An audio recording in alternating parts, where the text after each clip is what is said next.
On the heels of a violent night and year in Cleveland, 3 News took the issue right to the top. Governor Mike DeWine. During a sit-down interview with the governor this afternoon, Laura Caso pressed him on what the state can do to curb the violence. Laura, what'd you learn? Well, crime was a big topic of conversation here, Neil. Of course, coming off a violent night like we've been talking about in Cleveland, where there were 3 shootings in just about an hour's time. The governor told me there is a problem and it needs to continue to be fixed. This summer, he announced the Surge Initiative, which we've covered extensively to fight violent crime. And that means combining federal, state, and local law enforcement agencies who are targeting known criminals in the city. But he says they are looking at putting more resources into that unit so they can do more operations at once and use more technology.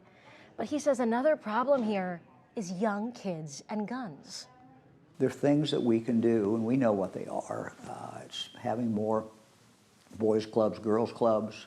We've invested in those, tried to help the local communities, grow those. It's giving kids alternatives. It's giving kids a sense of value. Many times these children are growing up and they get their sense of value from the gang they belong to. It's just a problem.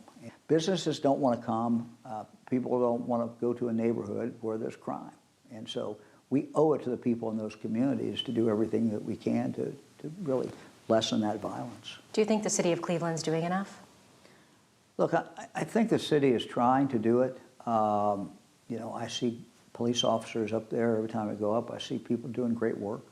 But it's a joint effort. We have to work with them. We have to give them the assistance. Now, violence was just one of the major topics we talked about this afternoon.